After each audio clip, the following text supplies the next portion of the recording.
Merry Christmas. Ho, ho, ho, ho.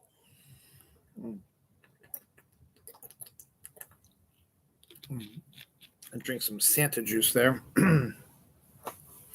Merry Christmas. And for me, us here at Dylan Knows, well, just me really from Dylan Knows, to all of you out there, hoping you had an enjoyable holiday. It is Sunday, December 25th. So that makes it Christmas, second year in a row where I've done a show on Christmas. Last year, Christmas on a Saturday. I did a show in the evening due to the fact that last year we were supposed to go to my Uncle Philip's house, but people got COVID, and so we had to stay home for a second year in a row. But this year, luckily, my dad did get a little intestinal virus thing, but he was okay by dinner time. By the time we were supposed to go to my Uncle Philip's today, so we got that taken care of. So yeah, that's what's going on. Much like with the week leading up to Thanksgiving, there's not a lot that's going on in the world. So this probably will be a short one. The majority of stuff that I've seen on my work here is mostly the anniversary stuff that I'm probably beginning to by the end of this year, I'll probably put to bed and only do like the spectacular ones like 20th and 30th and 50th anniversaries and stuff like that. So just doing every week what came out this week because there's just a lot of stuff and that takes up a lot of time here. Just a way to try to keep things a little more interesting, but I guess to me it's not as exciting as it used to be. So I'm probably going to drop that out there. So I got a lot of the anniversaries this week. I got some depth this week. I've got some reviews this week. I got some trailers this week. Little sports ball talk, some Christmas discussion, and yeah, we're getting close to the end here.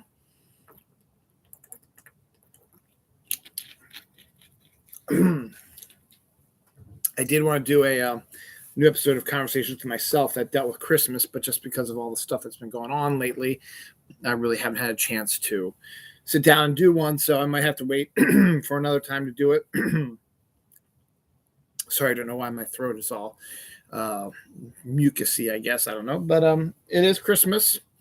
It's been a pretty good week so far. It's been brutally cold, not just here, but if you go and check out stuff, the entire country has been under the same sort of spell that we have. Some worse than us, actually. Yesterday was Christmas Eve, and we had we tied the lowest high in Maryland history for temperature-wise. It was 20 degrees. As a high yesterday at our main hub where we check our weather against, which is BWI. And that tied a record that had happened only one other time in 1892. So 1892 was the other only time that we got to 20 degrees on Christmas Eve. The day before that, the Friday the 23rd, had a half a day of work. And the, what would they call it? The cyclone boom. Or boom cyclone, which was the polar vortex that blew in from the North Pole and dropped everyone's temperature down deep. It was like negative 30 degrees up in Alaska down to like Minnesota. It was like negative 10, stuff like that, down to where we are. It was at one point, I think the high, when the temperature got to about 9 degrees, maybe 7. I think it was at 7 degrees at one time. And we had just had rain leading up to, so it was a weird little thing. It started to rain on Thursday, and then the 22nd. It started to rain on Thursday, and then it was a lot of rain too. I mean, it was a lot of rain. It was raining on Thursday and went into Friday, and the temperature was going up from Thursday into Friday. So temperature got up to about, 50, 55 degrees early on Friday. And then the boom cyclone boom, whatever you want to call it, rolls in Friday about, I guess, down where I was about 10, 11 o'clock, where we had a mixture of sleet, snow, and rain roll in there. And the temperature dropped dramatically. And by the time we got to Friday night, it was 7 degrees. And then we get down to Christmas Eve, as I said, got to 20 degrees as a high, which is funny right now because it is presently 19 degrees as a low. So our high temperature was what the temperature is outside now.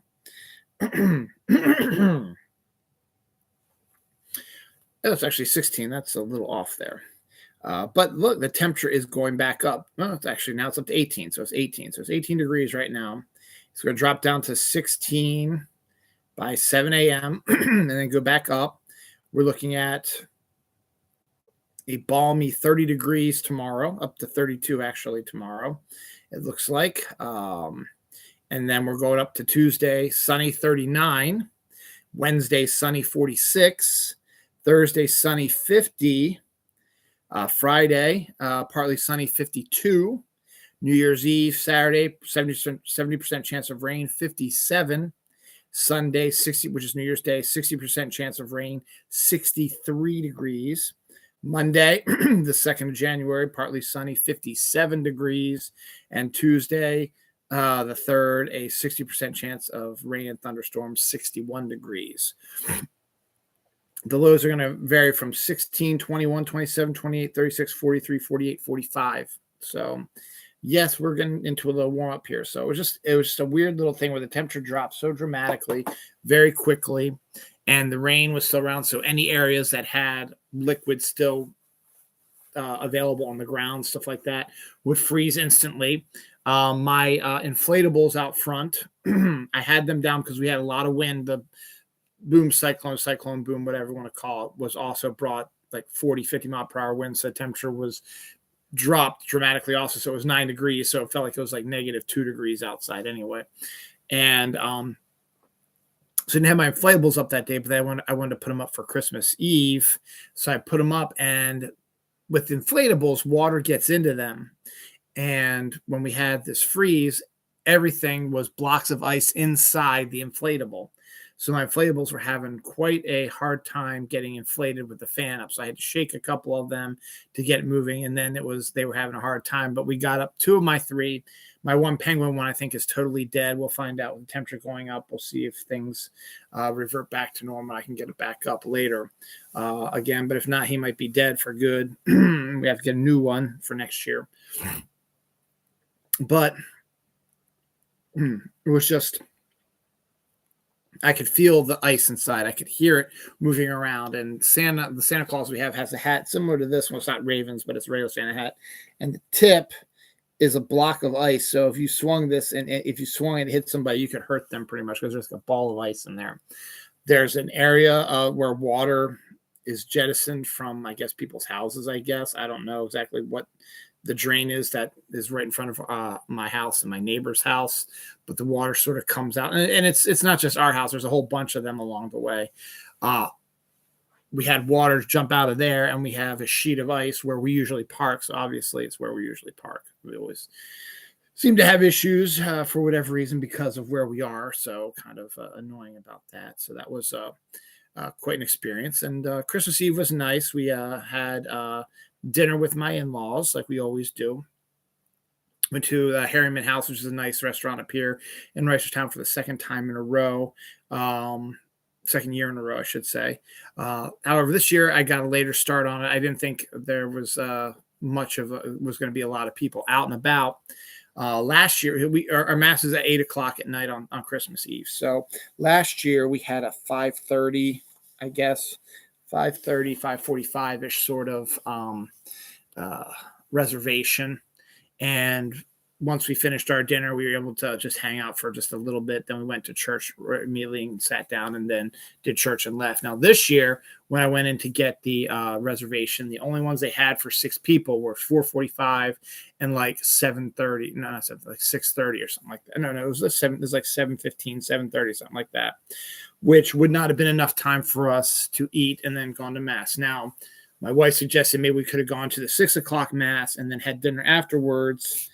I didn't think about that, but I wanted to go to the 8:00 mass just because it's more traditional. The 6:00 one is more contemporary. My in-laws are more of a traditional and not contemporary. So that's the main reason why I didn't do that. But so I ended up having a 4:45 dinner reservation yesterday, and we ate, and they were quick. It was really amazing how fast they were, and we even stayed for dessert, and we were able to kill 2 hours. So it was 6:45, but it was still an hour and 15 minutes before mass actually started. And we didn't want anybody to come back really to the house because our house is a wreck. But we said there's nothing else we can do, and it looks actually pretty decent now.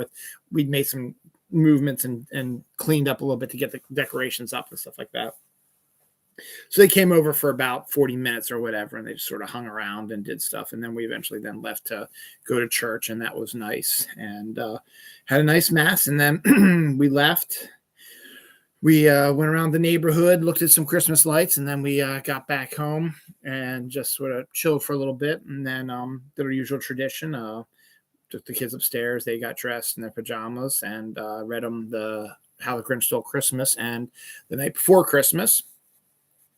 And then they went straight to bed. And then my wife and I, we wrapped our presents to each other. I watched A Christmas Story. And then we went to bed. And then Santa came and dropped everything off and then left.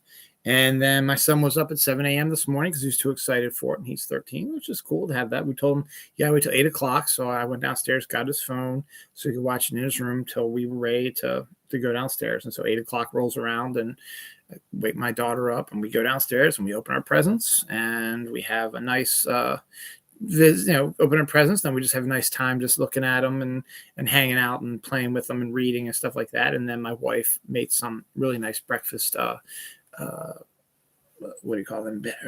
Casseroles, and we had cinnamon rolls. So we had those for breakfast, and then we had to get ready to go to my Uncle Philip's house. So we actually did have Christmas here at my Uncle Philip's house, first time in 2 years, and it was nice. A little still smaller than usual, but it was nice. And we had ham and baked ziti and crab dip and little smokies and desserts and stuff like that. My cousin Kelly had a baby a couple months ago, and so that was his first Christmas. And her daughter was like 3 years old, 3 years old, so she was walking around excited and doing stuff, and so it was okay. My son felt a little left out because he is the youngest. We don't have a lot of on my dad's side. We don't have a lot of young people to play with, and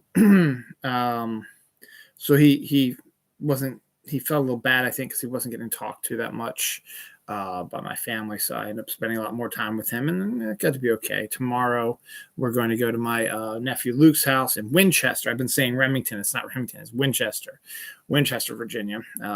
And we'll have dinner and then go back to his house and have presents with my sister and brother-in-law and my two nephews and my dad and stepmom and my family. And then we're going to drop my daughter off at my in-laws' house because she's going to go see Wicked at the Kennedy Center on the 27th. And she's going to spend the night, both the 26th and the 27th, because they're going to go to the 2 o'clock performance. So you figure it's about a 3-hour show, I guess, 3.5-hour show.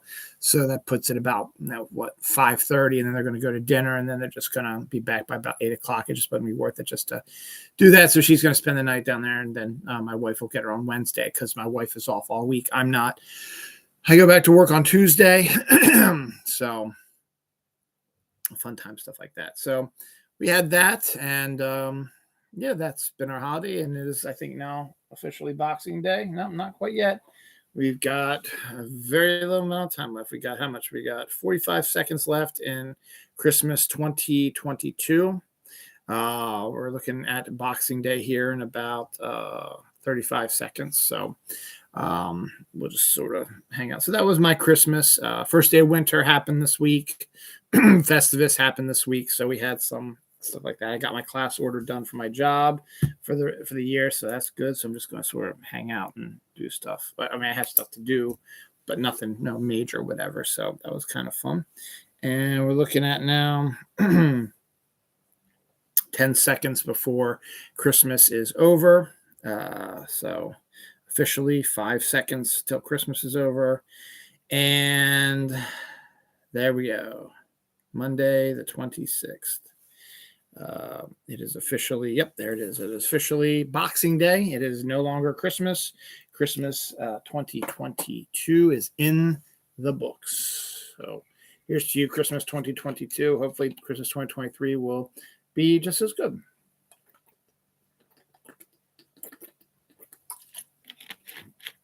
But here we are about 15 minutes into this episode, so I'm still going to call it my Christmas show. So that's what's going on with that. So I hope you all had just as an enjoyable Christmas like that. We do have another Christmas on New Year's Day with my in-laws and my sister and brother-in-law and their family, stuff like that. And we'll see my mom, but because of her cancer, stuff like that, she's sort of a little out of it and stuff like that. And so, and doesn't really want to do much. And that's understandable. So there's that. So, so what are we doing here? Hey, another Christmas thing real quick. I'm entering year 10 now, this show. I was part of the Snark Alex Radio network for a while there. Snark Alex Radio has folded, no longer exists, but there's still some spinoffs still running around there. And one of them is fellow Snark Alex, Kelly Toole and Mike Belinsky. They have their own podcasts and stuff like that.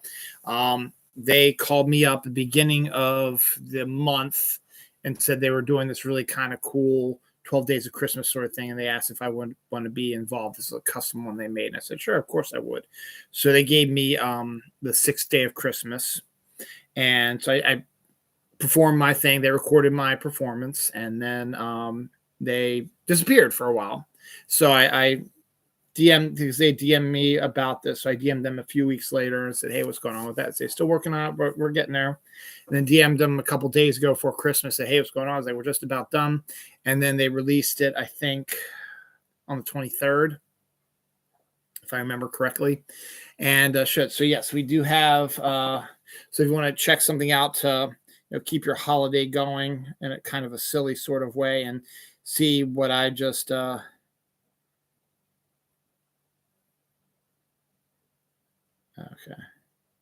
I was just checking about is so if you want to check it out, it is called a must-see Happy Holidays video from your friends at Bog Panda number 364. So if you want to do that, that's what you were looking for. So it's clever, it's fun. And I'm a part of it. So go ahead and check it out. And I hope you enjoy it. So very good. Just like Bog Panda holiday thing, whatever, and you should pop up. So it was a lot of fun to do, and they did a really good job of editing it. So that should be a lot of fun. So congratulations, guys. You did great. Good way to end out the holidays here. So what else is going on? A woman wins $175,000 lottery jackpot in her office holiday gift exchange. So I guess, we had a gift exchange where you write, it's a Secret Santa sort of thing. You write down 3 things you want. It's like most people do gift cards, lottery tickets, or whatever. So this woman at this company, I don't know which company it was, but they did a sort of similar thing. It was a gift exchange. Someone, I guess, bought her some scratch offs, and she won a $175,000 lottery jackpot for one of the scratch offs from her work party. So that's kind of an interesting little story to look at.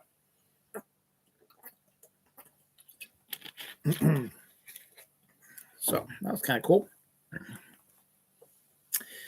What else? So basically, I'm going to kind of do what I did last week, where I have all this anniversary stuff. I'm just going to read them from my page. I'm not going to do them all at one time, but I have a lot here, so I'm just going to clear out some of the stuff before I hit that. Not surprisingly, France has a wine theme park, which is I guess kind of interesting. I heard my sister talking to my dad kind of about France, so maybe she's going to go on vacation over there with my brother-in-law, and maybe they'll go to the wine theme park. So we'll see how that all works out. So that's kind of funny. A young gamer blows his family's Christmas budget on Roblox microtransactions. So you always see these kind of stories. Last week I told a story about a boy who was paying off a Fortnite debt he owes his grandmother and hasn't gotten Christmas presents for 2 years. So he's still paying it off. So that's kind of interesting. And I guess that's kind of why, last week I saw that Epic Games being sued by parents who believe their kids are being obsessed with the game, which is kind of weird because you're starting to see a little bit more of these. I honestly think it's kind of a frivolous lawsuit, and Epic unfortunately is paying it off, I guess, because I guess they didn't want to deal with it. But parents are blaming, and this is the story from last week, Epic Games for their kids' obsession with Fortnite.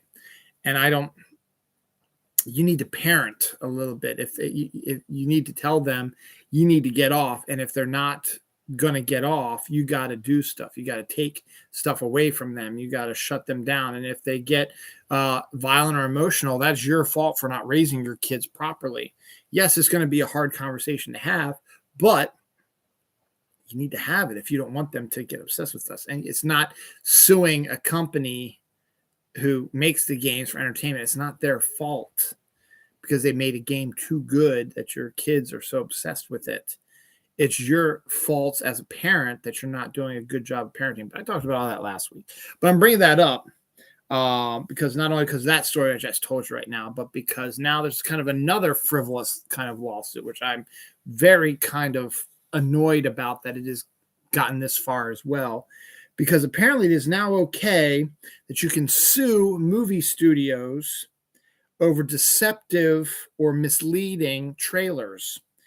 Look, when you make a trailer for a movie, you're cutting the most interesting bits into a movie to gauge people's attention, get their attention, get them to come see the movie, and give them something to talk about and see the actors doing their stuff like that. But at the same time, you also got to keep things secret. Like with Spider-Man No Way Home, they had to keep some stuff secret because they didn't want to spoil the surprise, which unfortunately was the worst kept surprise, secret surprise ever.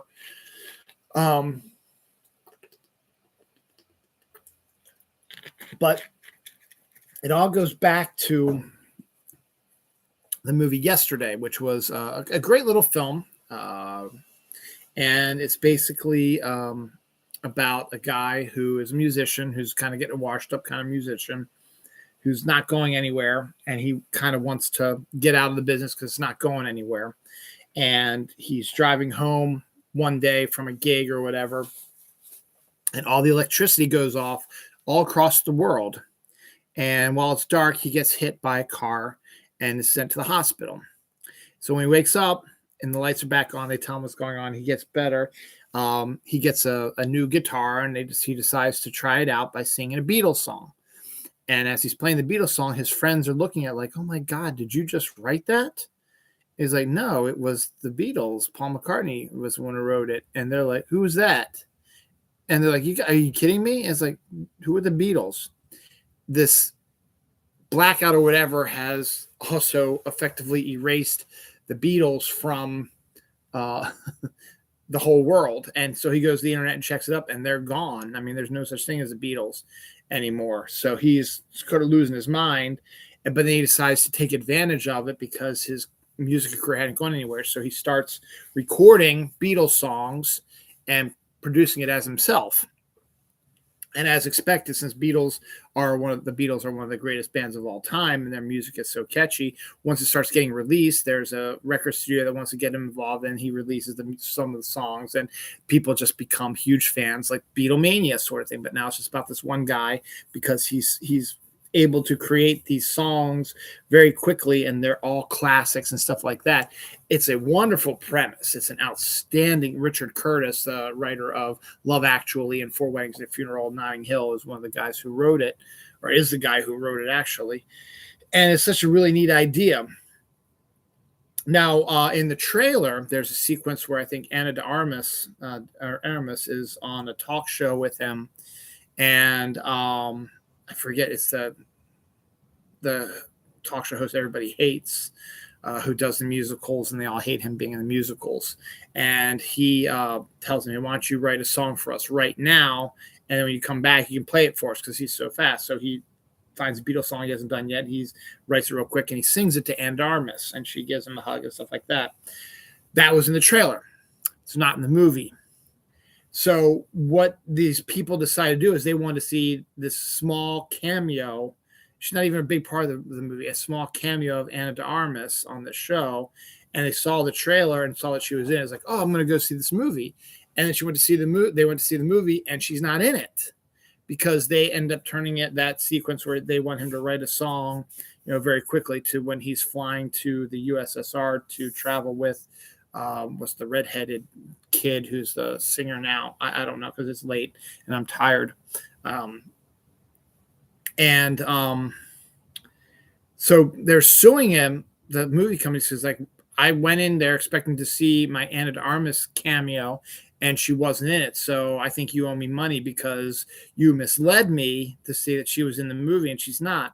Well, maybe, but I don't think it was deliberate because at the time of the trailer being made, she very well probably should have been in the movie or would have been in the movie, but the director decided to change it up a little bit and decided it was either too distracting or it didn't quite work or whatever, and went with an alternate take. And that's a director's right to do that with their film, to make it. They don't have to be beholden to you. It's their work.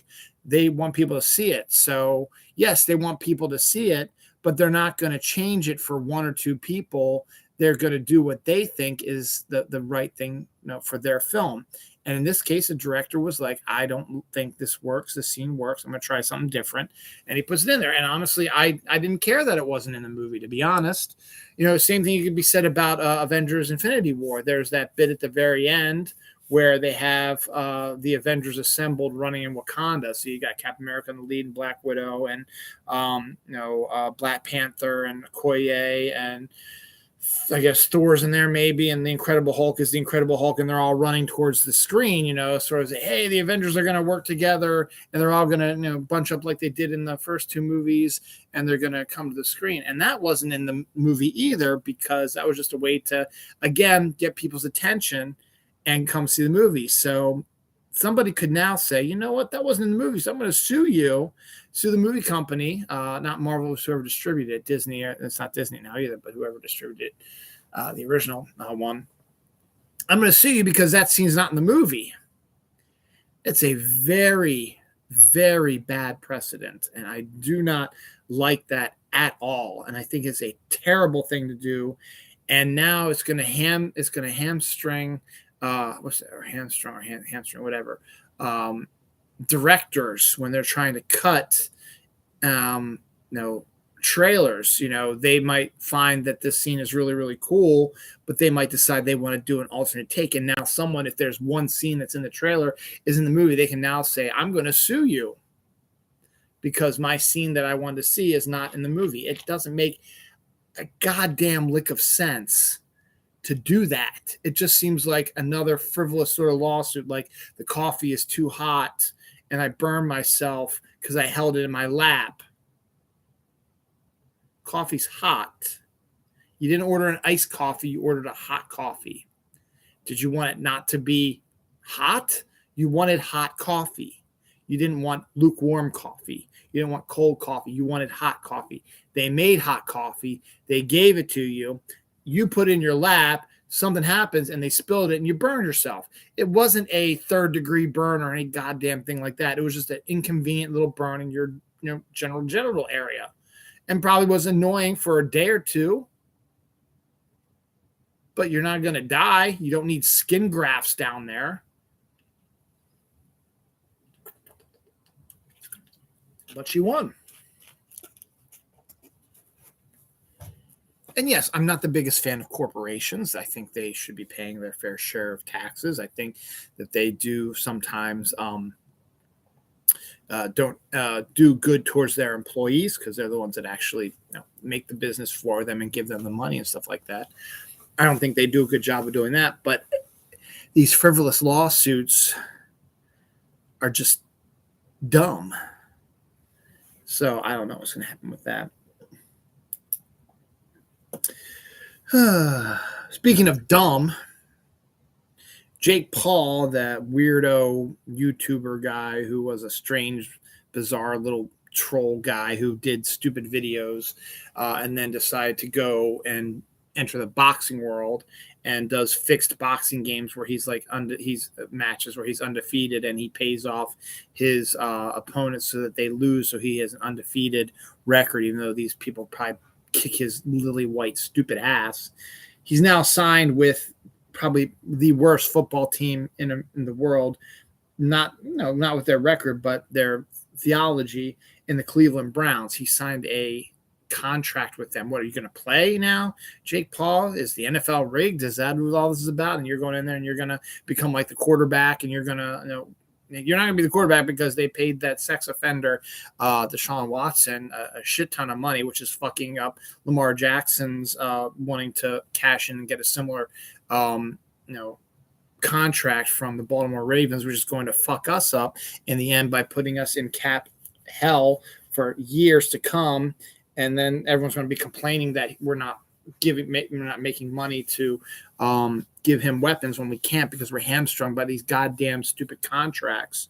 And the fact that the Browns have a sex offender who is a sex offender.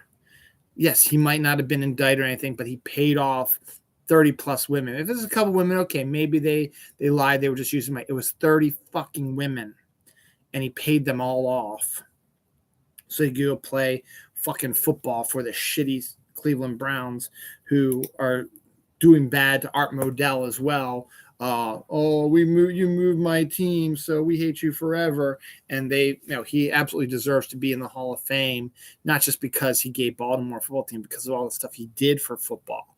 And now he's going to probably not make it in there because the Cleveland stupid people are being little whiny bitches about it. And then once their team left, they're bitching and whining about, getting a team to the NFL. It's like, oh, okay, we'll get your team. Baltimore didn't have a team for 13 fucking years. You said, no, use your money to buy a museum. You had no intention of giving us a team ever. And that was evident during the time where they brought in expansion and brought in the Carolina Panthers and the Jacksonville Jaguars. You had no intention of getting, but we didn't whine and complain about like little bitches like the Cleveland Browns did, but they did. And you know what? Art Modell left the name and the history and all that stuff with them. So when they did get a new team, they could be the Cleveland Browns and have all that history, not the Colts. The Indianapolis Colts now have the Baltimore Colts history and treat it like it's their fucking history. And they had us to have to create a whole new team and stuff like that, Baltimore Ravens, stuff like that. So they're just whiny little bitches, and they're doing all this shitty, stupid stuff, hiring a sex offender to be their quarterback. And I just want him so fucking bad to fail so badly because he's a piece of shit. And now they signed this stupid Jake Paul asshole to a contract. I don't know if it's just some sort of marketing thing or whatever, but it's fucking stupid is what it is. Cleveland Browns, fucking nightmare, whiny bitch ass football team, football city, my ass, fucking pieces of shit. And I'm so sick of them. And this is just keeps building and building. I'm so happy that they're out of playoff contention again this year, the stupid pieces of shit. Speaking of playoffs, Baltimore Ravens, the team that was from Cleveland that came to Baltimore. After a down year last year, we have claimed a spot in the playoffs. We have clinched a spot in the playoffs with our win, yes, on Saturday against the Falcons, and New England's loss to the Cincinnati Bengals. So no matter what happens, if we lose the next two games of the season, we're still in the playoffs. But we still have a good shot of beating the division champions, because the Bengals are only up by a game on us, and we have the tiebreaker as of now. And we played them last game of the season. So this upcoming, on New Year's Day, the Ravens are playing the Pittsburgh Steelers. That game has been flexed to the 8:20 night game. It was a 1 o'clock game originally, but now we have the New Year's Eve or New Year's Day night game against the Steelers in Baltimore. So we haven't had a good Sunday night game in Baltimore for a while. I think we had one maybe earlier this year, but a good Steelers-Ravens game in Baltimore, so that'll be fun. So that. And I think if we win that one and the Bengals have to play Buffalo, and Buffalo's a tough team right now also, if the Bengals lose that one and we win against the Steelers, we're tied for first place, and it comes down to the last game of the year. Bengals Ravens, the winner of that game will be the division champion. The loser will be the number 5, 6, or 7 seed. I'm not exactly sure what seeding would be right now. I think it would be 5 right now. I think 5 would be the seed we'd be right now. And I think Bengals would be the 5 seed also if we were the division champions too. So we'll have to wait and see what happens with that. But that could be interesting. That could be another one that could be flexed as well, because that would be an important game as well. So interesting. But we did get a playoff spot. We missed it last year, but we got it this year. It's good for us. So we've got at least one more week of football after the season's over with, which is good. And potential that we can make the Super Bowl. We could be one of the teams that can make the Super Bowl. So that's fantastic for us. That 90s show is coming out on January 13th, I think they said. And the new trailer for the series on Netflix was released this week. And they had one earlier, which is focused on the young kids, and Kitty and Red Foreman were the forefront of that one. But you didn't see any of the returning cast from that 70s show except for Red and Kitty. This new trailer shows the returning cast and what they've kind of been up to. Just not as big deal. You still get a bigger idea of what the storyline is going to be in that 90s show. And then you get some of this stuff with the old cast of that 70s show interspersed in there as how they are now. So that was kind of interesting to see that. The new there's going to be a new Avatar Last Airbender animated series coming that's set after The Legend of Korra. So there's going to be all new Avatar Last Airbender stuff coming here within probably next year or so. So that's good for fans of that. Stranger Things is getting its first spinoff, an anime spinoff that's going to be set in Japan. That's all we know about. So it's going to be anime series, and it's set in Japan. That's the only things we know about it. So I don't know if it's going to be, well, if it's Stranger Things, I'm assuming it's going to be on Netflix as well. But it is an anime, and it will be set in Japan. So could be kind of interesting.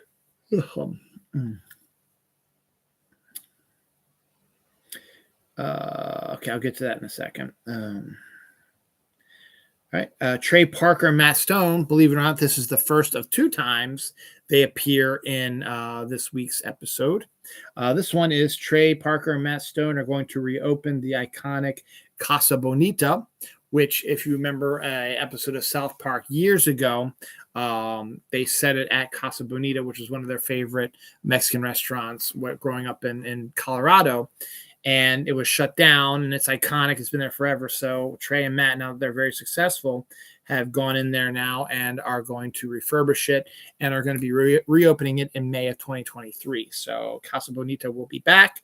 If we do end up deciding to go to Colorado like we're planning in August, we might have to swing by and check out Casa Bonita. So good on that for Trey and Matt on that. Now, Friday, the 23rd, Netflix started streaming the sequel to Knives Out called Glass Onion. Netflix bought the rights to make 2 movies, like a Knives Out 2 and Knives Out 3, written directed by Rian Johnson. They bought the exclusive rights to distribute it. And are paying for the budget and stuff like that. So they want to do that. So as soon as the deal was set, they gave the money to Rian Johnson. He wrote up the second one, Knives Out 2, which he calls Glass Onion, new cast, involved whatever, filmed it real quick, and they released it in theaters for a limited amount of time, for about a week right before Thanksgiving, and it made a ton of money in the movie theaters.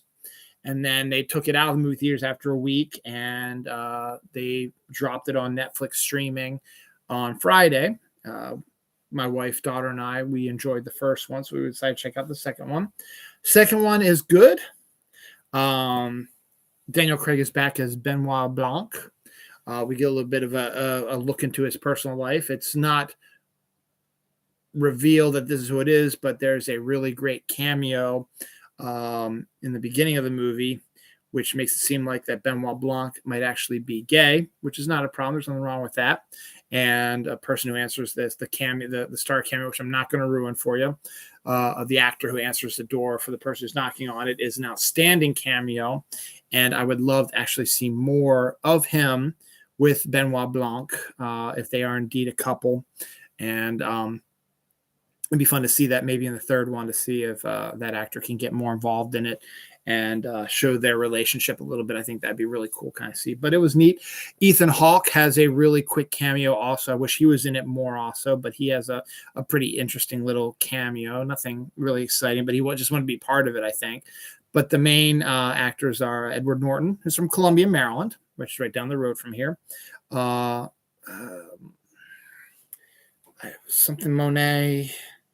Someone Monet, what's her name? Let me just get the Dave Bautista, Catherine Hahn. Who else is in there? Here we go. Cast, come on. Kate Hudson,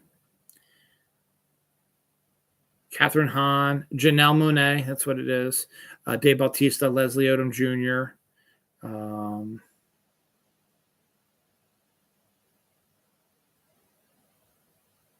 Who is that? No, that's not right. I know Serena Williams is in it. Yeah. What? I don't remember half of these people being in it.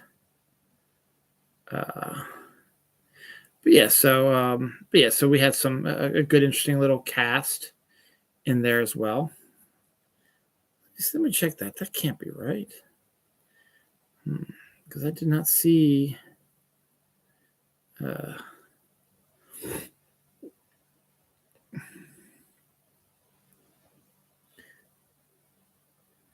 Yeah, just seeing if there's any mention of who else is in it.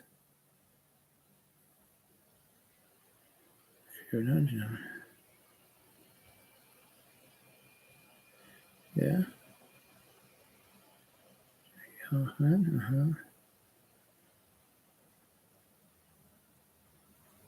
Oh, Joseph Gordon-Levitt voices Miles Clark. Okay, the hourly donk. It's okay. So I was like, okay. I was like, and several subjects came. I don't remember seeing any of these people except for Serena Williams. So we watched it then because I don't remember seeing all those people as well. I guess maybe they were just in pictures or whatever. Like, so that was kind of interesting. But it's a interesting movie. It's interesting. It's a new group of characters. So the only really connective thread between them is Benoit Blanc. Daniel Craig's Benoit Blanc is really the only connective thread between them. And he's, again, doing his sort of Southern accent sort of thing going on. And he has to take place. Ryan Johnson has to take place in 2020 during the pandemic. And this group of people are a bunch of influencers and YouTube personalities and stuff like that. And Edward Norton is sort of like this, what's his face? Elon Musk sort of type of person. Not very smart, but extraordinarily rich because he stole other people's stuff. But that's besides the point. And the story has it's a 2 hours and 20 minutes long. The first hour takes a little bit of time to introduce the characters and build up kind of the mystery, but it's a little slow for me. Whereas the first one was kind of a fast paced one, was going pretty good. But they utilize flashbacks and stuff like that as well, multiple views of certain things and stuff like that, like they did in the original one as well. And the story is kind of, as my daughter pointed out, is kind of similar to it, where you have one person who's like in control of the destiny of a bunch of other people in their circle, and something that happens to those people. It doesn't necessarily mean death, but something does happen that causes the rift between all that stuff and so on and so forth. So it has this sort of similar feel to it, but at the same time, it's set on a island, like a futuristic, not a futuristic, an island that's self-sustaining and got all this crazy stuff on it, like what you would expect an Elon Musk sort of island would be like. And for the most part, the actors are up for it. It's pretty good to see it. I still like the original one a little bit better than this one, but this one actually isn't too bad. and it's entertaining. It's fun to watch, but it just was just a little. The story itself just is a little off for me in some aspects of it. But in the end, we get what we get with it, so it's kind of good. So, but yeah, so definitely check it out, though. I mean, it's not a negative review. I think if I would do if I was a newspaper reviewer, I'd probably give like a B plus, probably, maybe A minus. But it's in that window. It's not a perfect film, but it's entertaining and it's fun, actually, and it's a little bit more funny. I particularly love early on where something that I don't want to ruin it, but Benoit sort of explains something that was supposed to take the whole weekend to figure out. He explains it in like 5 minutes. It's outstanding. It's hilarious. I love it. So that was kind of funny. So enjoyable enough. And so I hope that they get, as I said, there's a third one that's going to be getting ready in the works. I think Netflix isn't stupid. They weren't sure how a theatrical bit would do.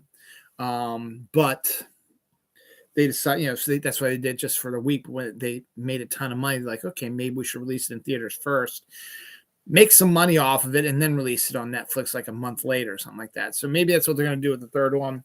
And the Knives Out series is popular enough with actors and actresses that you probably, Rian Johnson probably has his pick of who he wants in it. Now, it sort of makes sense now I think about it.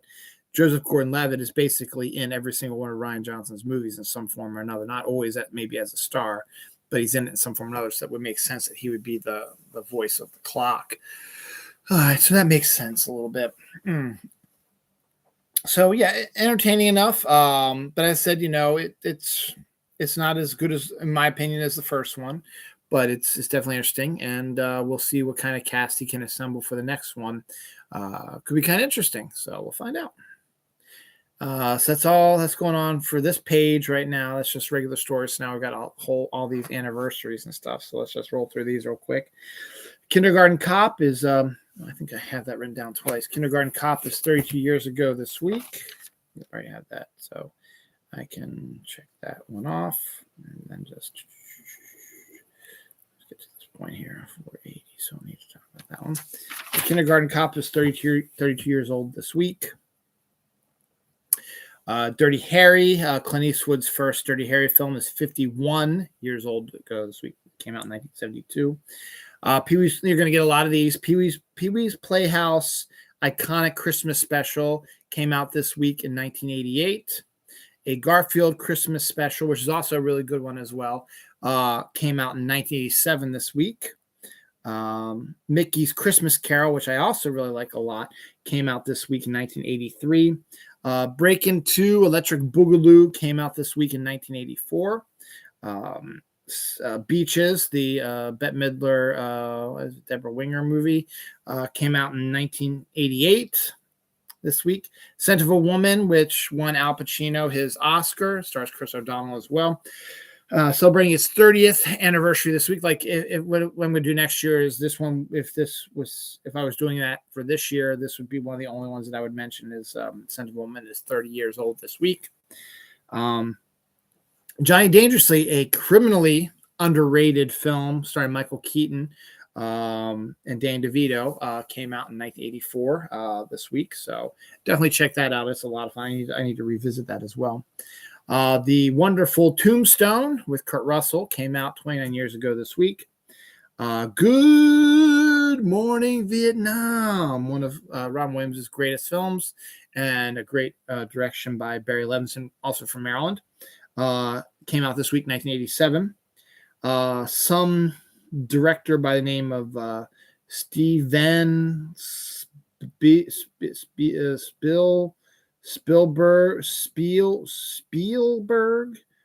That's a joke. Steven Spielberg. One of his lesser-known films, Always.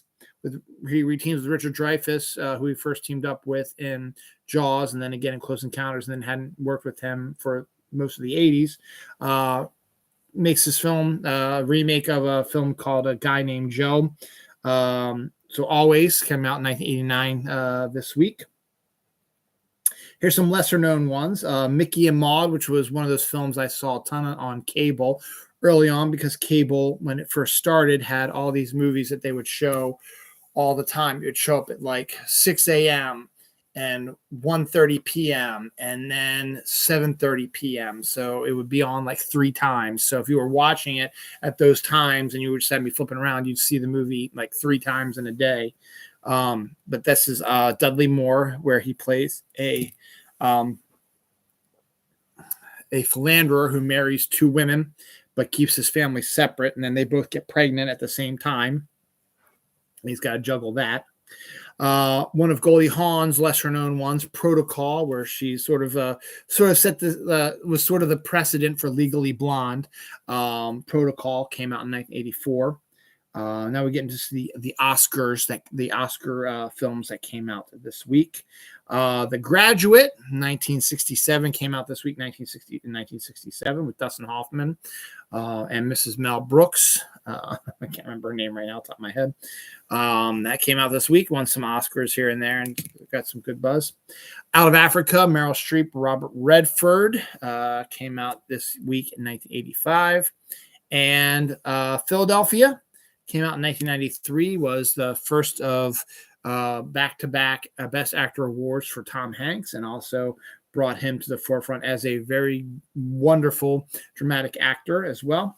And it's a sad movie. It's about the AIDS situation. It's got Denzel Washington in it, and he and Tom Hanks play off each other really, really well. Antonio Banderas also has a small role in it, but he plays Tom Hanks' partner, and that's outstanding too, because Antonio Banderas is great. So definitely worthwhile to check out, but it is extraordinarily sad. I never heard of this, but Rankin Bass, who did the Rudolph and the Frosty, stuff like that, they did another stop motion animated film called The Leprechaun's Christmas Gold. That came out in 1981 this week. So I've never seen that, but it's done in the same sort of style as the Rudolphs and stuff like that. And the reason why I did this one last is connected to the one death that happened on this page, and then I'll hit the same thing with the one death on each page. This is not a movie or TV show. It is a football thing. The Immaculate Reception, where the Steelers are playing the Raiders, and the Raiders are beating them, and it was near the end of the game. I think it was like playoff implications or whatever. And it happened on Christmas Eve, I believe. And one of the most insane plays ever in NFL history played out in this 50 years ago this week. And the football player who was involved with that was Franco Harris, who was one of the Steelers. I think he was a running back, was a fantastic running back. On the 50th anniversary of the Immaculate Reception, which would have been Christmas Eve this year, the Steelers were playing the Raiders again on Saturday Night Football. So it was all set up when they knew that all this was going to happen. They set this up, and it was going to be the night that they retired Franco Harris's number. Franco Harris died about 2 days before this happened. So Franco Harris passed away this week, about 2 days before he was going to be celebrated at the Immaculate Reception at the Pittsburgh Steelers game. They still obviously went through with it because now it was more bittersweet because he had passed away. So that was kind of nice. So it took 53 minutes to go through one page. So hopefully the other 2.5 pages won't be as long. It shouldn't be. So I'm just going to blow through these like I did before. I have no idea who this is, but must be some sort of influencer. Amarath wants to make Gamer Girl bathwater energy drink. I guess she's the one that was selling her bathwater. She's a fairly attractive woman, and she probably made videos of her being in these bathtubs, naked and soaping up and stuff like that. So the nerdy, geeky types of guys, and she's a gamer girl, I guess, saw this and were salivating, and so she decided to sell her bath water to these geeky things because her nude body had touched it or some bullshit. I don't know what the whole thing is. And it did well. I think it did well for her. And so now she's thinking of making bath water energy drinks. I don't know if she's going to use her actual bath water in the drink, but it's kind of interesting. So yeah, it reminds me of the line from Spike Lee's She's Gotta Have It. Is like, You're so fine, I drink a tub of your bath water. So it's so funny. And then someone actually said, that's really kind of a neat idea. Let me do that. And was successful. We're stupid. Cousin Eddie from National Lampoon's Christmas Vacation is a favorite character that people to, quote and stuff like that. While Randy Quaid, the actor who plays him, is certifiably insane. They still like the character that he played in Christmas Vacation. So a family, don't exactly in Kentucky, I believe, who loves the movie, decided for Christmas they were going to set up a display that had Cousin Eddie in his his bathrobe, putting his saying shitter is full, and it looks like he's emptying his shitter into the sewers. And it's a lifelike decoration. And I guess one of the neighbors around there didn't realize what it was and just saw a strange man doing something weird in front of a house that he didn't recognize who this person was. So they called the police on this Christmas decoration. So a lot of people are like, that can't be true. It's like, yeah, it's true. YouTube will be buying the rights to broadcast NFL Sunday Ticket for $2.5 billion. Now, I forget who had it before, but it was like a channel on cable or whatever, and they decided to give up the rights for it. And so YouTube is now going to buy the rights to NFL Sunday Ticket, which is if you buy the Sunday Ticket, you get every single football game. And I have no idea how YouTube is going to do that. I mean, they have, videos and movies, stuff like that, but I have no idea how they're going to be able to do this. They spent $2.5 billion, so they obviously want to do it and have a big deal and get more people for their YouTube subscriptions and stuff like that. So they're hoping that the NFL fans will flock to YouTube to watch the games on their computer, I guess. No idea.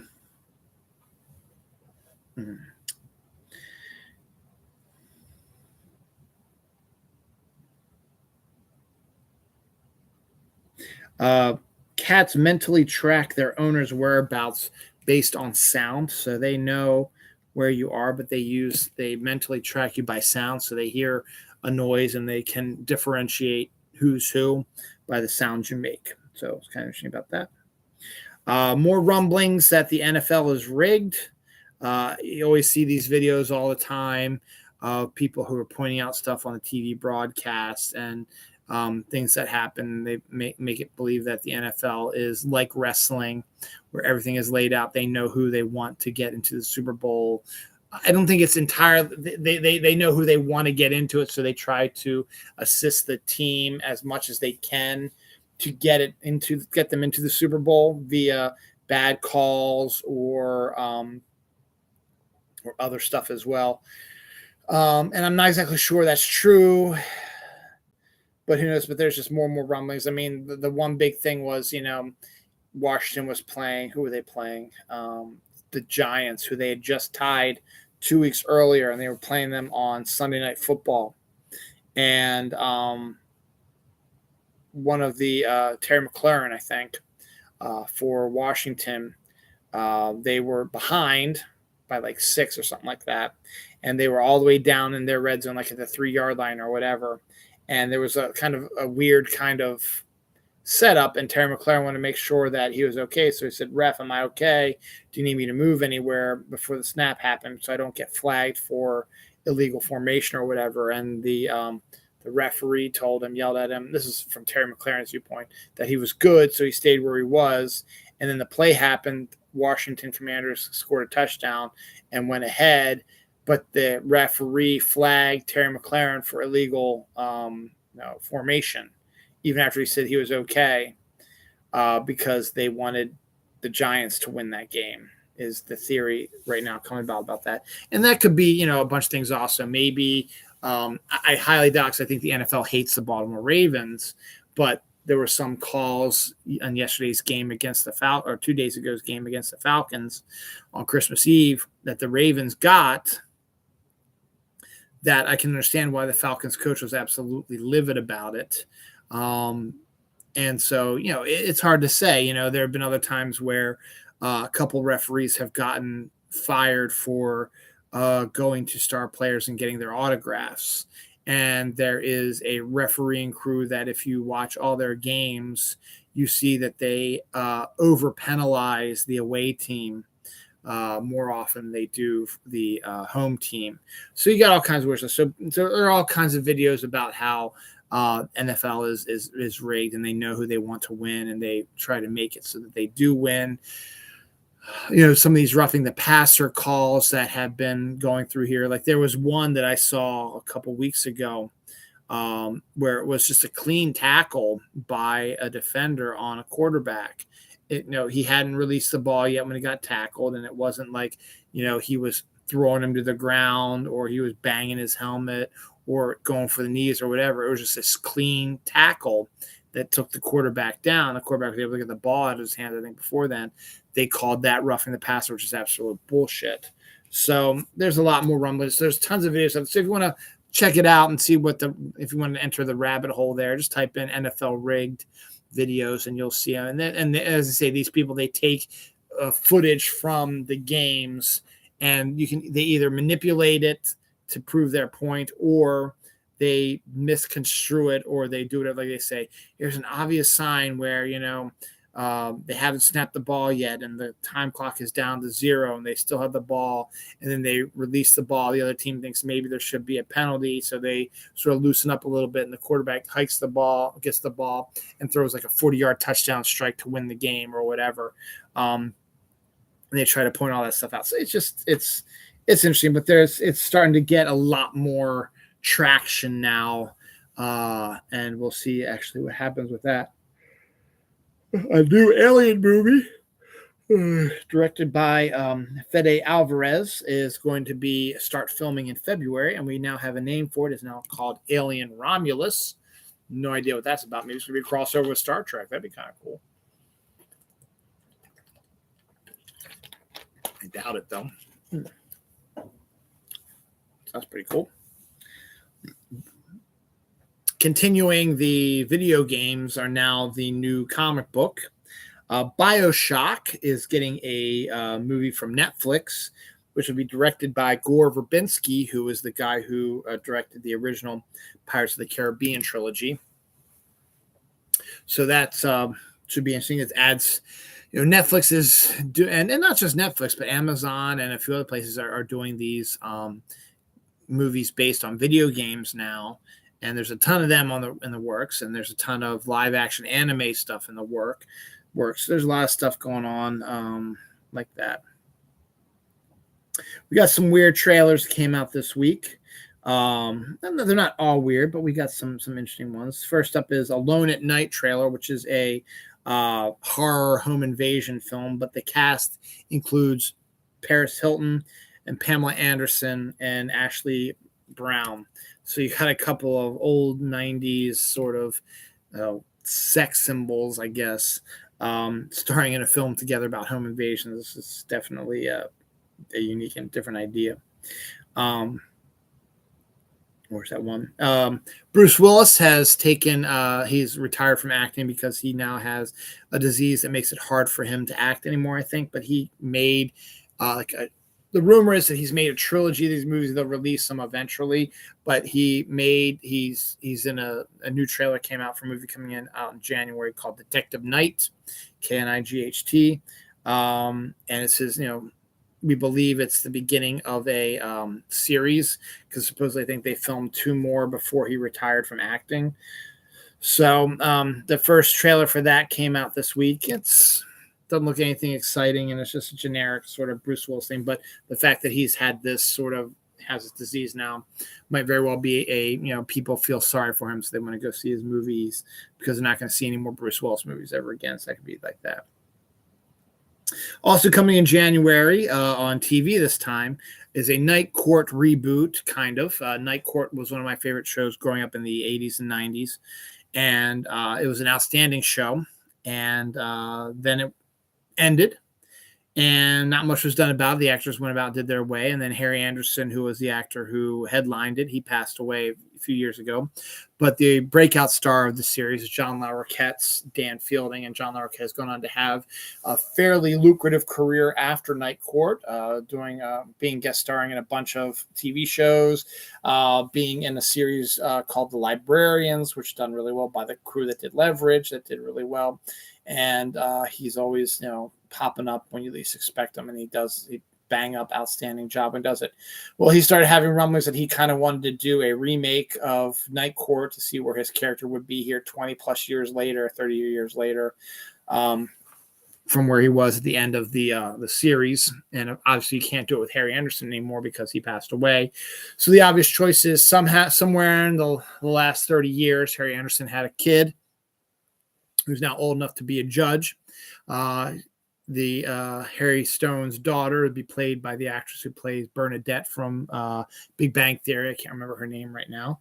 And the first trailer was like more of a behind the scenes sort of thing, but you saw some of the stuff that's going to be coming up in the series there. Came out this week, and it looks like Night Court with a little bit of a different sort of flair to it. But we'll see what happens, and we'll go on that. Any other trailer ones? Yes. Maybe I Do trailer came out this week. Stars Emma Roberts, Diane Keaton, Richard Gere, Susan Sarandon, William H. Macy. The basic premise of that is Emma Roberts is the daughter of Richard Gere and Diane Keaton. They've been married for a long time, and their romance has sort of fizzled a little bit. So both of them are having an affair. Richard Gere is having an affair with Susan Sarandon, and Diane Keaton is having an affair with William H. Macy. What's funny about that is William H. Macy and Susan Sarandon are also husband and wife. So it's two husband and wives who've been together forever, who are now deciding it's time for them to cheat because they've been together and things are changing for them, stuff like that. So they are not aware that they're all cheating, and so it happens. But in true romantic comedy format or whatever, a really kind of interesting thing, and this is actually something that really hasn't been seen before. Emma Roberts falls in love with a guy and decides to, they're gonna get married, so they're prepping for the whole. I mean, they've been dating for a while, and then eventually, something came to a head, and so she gives an ultimatum, and he eventually decides to propose to her, and they have a wedding to plan. Now, their parents haven't met. We all know where this is going now. So Emma Roberts and her fiance set up a meal between the parents.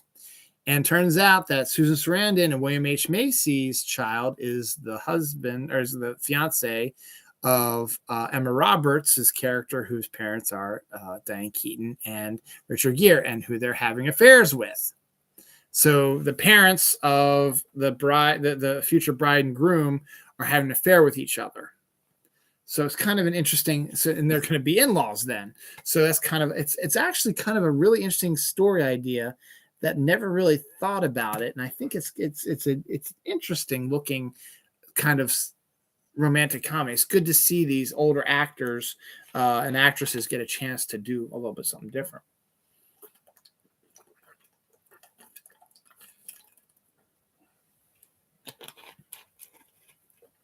And just from the trailer itself, it's funny because Richard Gere, who's this uber sexy sort of sex symbol, is playing like this guy that has like no sexual desire anymore. And Susan Sarandon is sort of just playing her sort of sex pot from Bull Durham sort of thing. Diane Keaton sort of playing her neurotic sort of thing. William H. Macy's playing kind of this stoic sort of thing. So they're all kind of playing the same role. But Richard Gere is not playing these kind of sexy, sleazy American gigolo type like he used to do. He's playing the guy that could care less really about sex with either the women that he's involved with. So that's kind of funny in of itself as well. Now Taika Waititi has had a career other than Thor Ragnarok and Thor Love and Thunder. He's made some really, really good movies. Jojo Rabbit comes to mind here. That was that last sort of movie he made before the Thor movies. We'll tell you what, he's got a new movie coming out in September. It's called Next Goal Wins. And it's your generic sort of based on a true story sports movie about a misfit team that comes together and decides to play well. But it's soccer, and it's American Samoa, which is a place that not a lot of people have made movies about or have seen before. And soccer, again, is not a huge popular movie thing. So now Taiki decided to fit that. So he's going to put his, usual stuff into this movie, and we're going to get to see it in September. So obviously, in one of the shows next year, early on, we'll probably see the trailer for it, and I'll mention it to you, and we'll see if it's worth it or whatever. So kind of good. Trey Parker and Matt Stone make their second appearance in the show this week. They have secured funding for a deep fake visual effects studio, which I can only imagine what they're going to do now. Deep fake is the one where you can place any actor in a movie now. Like a good example was they did a deep fake of Robert Downey Jr. as Doc Brown in Back to the Future, and Tom Holland as Marty McFly in Back to the Future, in the scene where they're in the school and Marty is introducing his parents to or his soon-to-be parents to Doc Brown, but it's deep faked it so that it's Tom Holland instead of Michael J. Fox doing the role, and Robert Downey Jr. as Doc Brown. And that's what the deep fake is. And they've done a bunch of that as well. So the fact that Matt and Trey have bought a company that specializes in that has got me to believe that they've got plans for something satirical like they always do. And I don't know if they can be able to do that. Can they actually put people's different actors on other actors and release it? I don't know. So that's going to be an interesting thing to find out. So, but they, that's the second time they're involved this week in something in the news. Patti LuPone has joined the Agatha cast. That cast continues to keep getting better and better. And now Patti LuPone, I'll know it just on there now. It just adds another excellent layer to it. People who fucking swear consistently, god damn it, piece of shit, are the most honest and intelligent, science says. So yeah, fuck science. Yeah, you fucking kick ass motherfuckers. Which means I'm intelligent and honest, which kind of is true. Fuck yeah. NASA's InSight lander that landed on Mars and has been studying Mars since 2018 has sent what they believe is going to be the last message they're ever going to receive from it. And it's a kind of goodbye, depressing sort of message, which I don't know if the AI wrote that or if someone from NASA wrote it and sent it to them. But basically it was saying that, it's, my power is getting weak and this might be my last time. And it's been a pleasure working with NASA, and I will still try to keep sending stuff out until I can, but they've been losing,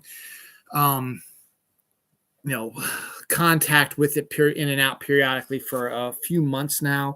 So it looks more and more like the NASA InSight lander is now going to be kaput. That's the one I believe that is stationary and testing the Mars quakes and is controlling the helicopter thing. So I don't know if that's what it is or not, but there's so many things on Mars right now, could be, but that one is probably on its way out. Here's your James Cameron minute. James Cameron wants to relaunch the Terminator series with potential that he might direct one. Yeah. Guy who says that, Marvel always does the same shit over and over again. You seem to be doing that as well. And this isn't funny, but a man dies while watching Avatar: The Way of Water in the cinema. Now, it's probably just coincidental that he died while watching that movie. He probably had heart issues or brain issues or whatever, but someone did pass away while watching the movie in the movie theater. Speaking of passing away, another football player, we had Franco Harris pass away. Ronnie Hillman, who was only 31 years old. Now, Franco Harris is a lot older than that since he's celebrating his 50th anniversary of his Immaculate Reception. But Ronnie Hillman was only 31 years old. As a former Broncos player, I remember Ronnie Hillman. He's 31 years old, so he played recently. He was part of the Broncos Super Bowl team that was led by Peyton Manning. And he passed away. I don't know how he did at the age of 31 this week. Martin Duffy, keyboardist for multiple bands. He did a whole bunch of, died at the age of 55 this week. Longtime Baltimore Orioles usher Earl McClary died this week. He's the guy, ushers are the ones that hand out, take you to your seats and talk to you, make sure you're not too rambunctious, stuff like that. But there's a lot of people who are there for 30 plus years, stuff like that. Earl was one of those guys who was always at the game. And if you're always in this section, he always had a kind word for you and would chit chat with you and do stuff. So it was kind of sad that happened. Mike Hodges, the director of the campy 1980s Flash Gordon movie and the 1970s Michael Caine series Get Carter movie series Get Carter, passed away this week as well. Anniversaries, part 2. One of my favorite Tom Hanks movies, Castaway, directed by Robert Zemeckis. Debuted 22 years ago this week, which was beat 2000, which makes a lot of sense because I was dating my wife at the time and we saw this movie in the theaters. And I think I was doing a movie premiere for the radio station, and I got her a sweatshirt that I don't think I've seen her wear in a while, but she wore it for a really, really long time. It was a light blue sweatshirt, really well made and stuff like that. But and I like the movie a lot, and I want to show it to my kids eventually. Enemy Mine, great sci-fi movie from underrated sci-fi movie, came out in 1985 this week. We got a couple of Scorsese movies came out this week. The King of Comedy, which is one of my favorite Scorsese movies, came out in 1982. Robert De Niro plays a stand-up comedian who's not very funny, but he wants to get onto the Tonight Show. And the Tonight Show is hosted by this, kind of hugely popular sort of person played by Jerry Lewis. And Robert De Niro decides to kidnap Jerry Lewis and then take his place as the guest host on this Tonight Show sort of thing, so he can get his career jump started. And then Raging Bull came out 1980 this week as well. That's De Niro again, Joe Pesci. It's a boxing movie. So hey, it's boxing day today, so why not? Taps, 1981, is one of the first appearances of Tom Cruise in a movie. Came out 1981 this week. The Black Hole, one of these weird, bizarre, again, cable films that I watched. I think it was a Disney film. I think Anthony Perkins of Psycho fame was in it as well. Came out in 1979 this week. Working Girl, Melanie Griffith, Harrison Ford, Sigourney Weaver, came out this week in 1988, which is interesting because I kind of remember that it was after Christmas, and when my dad had married my my first stepmother, Marianne, we spent, I guess, our Christmas with them. My sister and I did, and they want to take us to a movie, and so I didn't want to see Working Girl. I wanted to see Scrooged, and both were playing at the same cinema, so they said it was okay for me to go see Scrooged, because it would be, the timing the Working Girl would end slightly before Scrooge. They just wait for me to get out for Scrooge. And that night, when we were on our way to the movie theater, there was a blackout in my stepmother's neighborhood, but not in the movie theater. So we were able to just go to the movie theater. By the time we got out, the blackout was back on. But it was kind of interesting to see that. But it came out this week in 1988. Another thing connected to my dad, Every Which Way But Loose, the Clint Eastwood comedy where he has a orangutan as a bare-fisted brawler sort of film, came out this week. I missed this Scorsese film. Gangs of New York came out 20 years ago this week as well. So that's the third Scorsese movie that came out this week in history. And as you all know, you watched the show, my favorite band is REM. In 1999, they were tasked with doing the score for a movie called Man on the Moon, which is named after their song that they did on Automatic for the People, which was about Andy Kaufman. And this movie is about Andy Kaufman. Jim Carrey played Andy Kaufman. And they did the score for it, but they also made a song for it, which is just is tied basically for my favorite REM song of all time with Man on the Moon, which is kind of funny, called Great Beyond.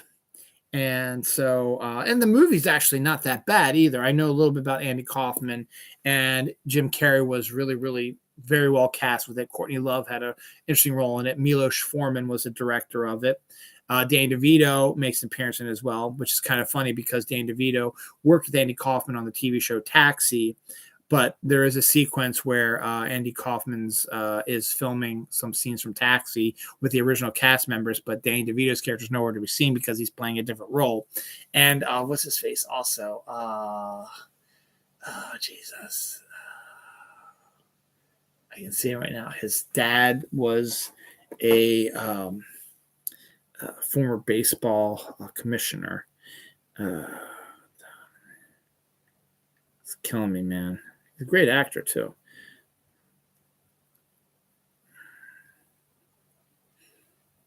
Paul Giamatti. Paul Giamatti's in it also, yeah. Jim Carrey, Dan DeVito, Paul Giamatti, Courtney Love.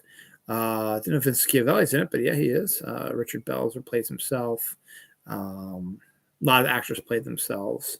Bob Zamuda is in it. Caroline Ray, Patton Oswalt, Mary Lynn Rustjub. Just a good amount of people here and there. So yeah, so Jeff Conaway reprises his role from his Taxi time. Mary Lou Henner reprises her role from Taxi as well. Judd Hirsch doesn't; he's not in there. So it's kind of interesting to see all that. So very, very good. So. Well, very interesting, but it's a good movie. It's one I need to revisit. It's been a while since I've seen it, but it's a great score. It's a great song by REM, and it's a great story. So it came out this week as well. Was that the last one for this week? Yep. We're moving right along now. Boom. Page and a half now. Again, this page is mostly anniversary stuff because it is Thanksgiving. It's a slow week. There's not a lot going on. Next week is probably going to be just as slow also with news, stuff like that. But there was a trailer called Kids vs. Aliens. It'll be coming out next year. Animated. It looks okay, I guess. Chandler Riggs from Walking Dead will be the new voice of Superboy in one of DC's new animated films, Justice League versus Ruby. He'll be playing young Superman, Jonathan Kent, not the actual Superman himself. Dark Winds series season 2 starts filming now. That's the AMC show based on the Tony Hillerman novels. I just finished Tony Hillerman's second novel, Dance Hall of the Dead, which was an outstanding book. I liked it better than this first one. I'm going to be trying to read the entirety of Tony Hillerman's Jim Chi and Leaphorn saga. And I'm starting on the third one right now. So check it out. But the Dark Winds is basically a series based on those books, which is about time they did something like that because they are very interesting books. They do have Native American casts and they're set on reservations. So it's kind of nice to have that sort of stuff. And they've got these casts that they're doing all that as well. So that's pretty cool. And they got a season 2 because the season 1 did really well. Season 1 has a amalgamation of 2 of his books. I'm assuming season 2 will probably be something similar as well. Millennials bought an abandoned high school for $100,000 and turned it into 31 a 31 unit apartment building, which I think is a brilliant idea. If you pull your money together and then you work together to refurbish the school, and school's a good way to make an apartment. They have the classrooms are pretty big. And if you want to make if you want to make each classroom be an apartment, you can do that, obviously. Or if you want to break down a wall, have maybe 2 classrooms be an apartment, you can do that as well. So it's just a matter of how you want to do it. But I think it's a neat idea as well. The trailer for Book Club 2, Diane Keaton again, Jane Fonda, Candice Bergen, and Mary Steenburgen. So it's good to see again young or older actresses getting a chance to do some stuff. The trailer for the second one came out. What do you expect, really? Kat, who sneaks into school, gets a class pictures taken and gets a portrait package sent to her home. It's kind of interesting. So that's kind of neat that this school is allowing to do this. The Doctor Who 2022-2023 special trailer came out. We get a little bit more look at what we're going to expect in November of 2023, a little ways to go. of the new of the new Tenet stuff. And Neil Patrick Harris is the bad guy. That's what I think. So it's gonna be kind of interesting. Aftershock Comics, which is a company that did some good books, but they were all right. They filed for bankruptcy after they had been unable to pay their salaries for their creators. They owe over 5-figure salaries from multiple creators, so they have to reorganize under Chapter 11, and then we'll see what happens. The Oppenheimer trailer, which is Christopher Nolan's next film based on the life of Oppenheimer, who's the guy who created the atomic bomb. The outstanding cast comes out the same day as Barbie. Really great big cast, stuff like that. First trailer before it came out, it looks like a historical Oppenheimer film, and it looks like it's well directed and stuff like that. So it should be Oscar worthy next year, and should be some great performances and stuff like that. And actually looks kind of interesting. I might check it out myself. It's not going to have really any twisty Christopher Nolan stuff in it because it's based on a true story. The Knock at the Cabin, which is M. Night Shyamalan's next film based on The Cabin at the End of the World novel, which I'm going to try to work my way through next year also. The movie comes out February 3rd. New trailer for that. Rupert Grint from Harry Potter is in it, as is Dave Bautista. And it's this builds up the suspense a little bit more and gets a better general idea of what the story is going to be about. So kind of interesting. But yes, it's basically based on the novel. We'll see. I don't think you're going to see a twist because the book really doesn't have a twist in it, as far as I know. Invincible season 2 based on the comic, and it had a season 1 animated series which was released on Prime. Did very well. That was a couple years ago. They're finally releasing season 2 in 2023. So that announcement came out this week.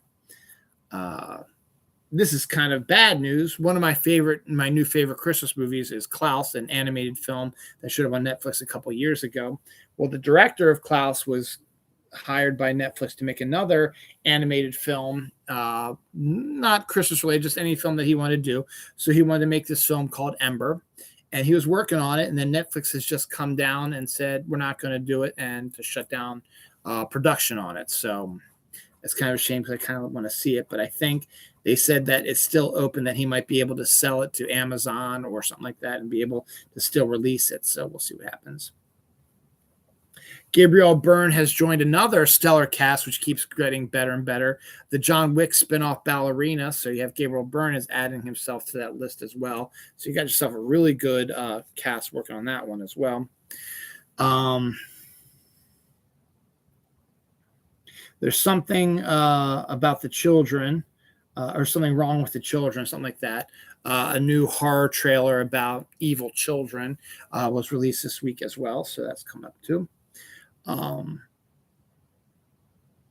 So I've been talking a lot about how Francis Ford Coppola and Quentin Tarantino and Martin Scorsese and even James Cameron somewhat have all been coming down on comic book movies and stuff like that. And it pisses me off to see them do this because, our movies aren't making any money because everyone wants to go see these comic book movies. And, we're not getting any, and it's not art, it's all stupid computer generated stuff.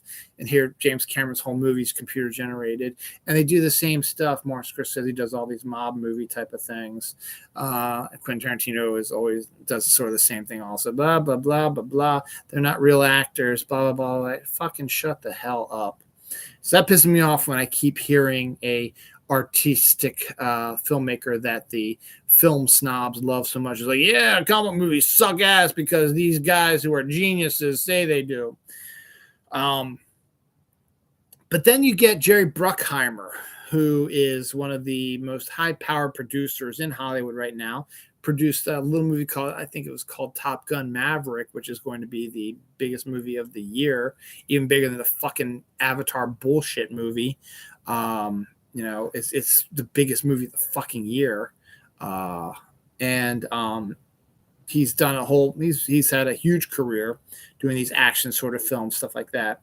He comes down and says, you guys, he didn't actually literally say this, but what his point was, it's intimated, but he doesn't actually say it, is that you guys are fucking stupid as hell.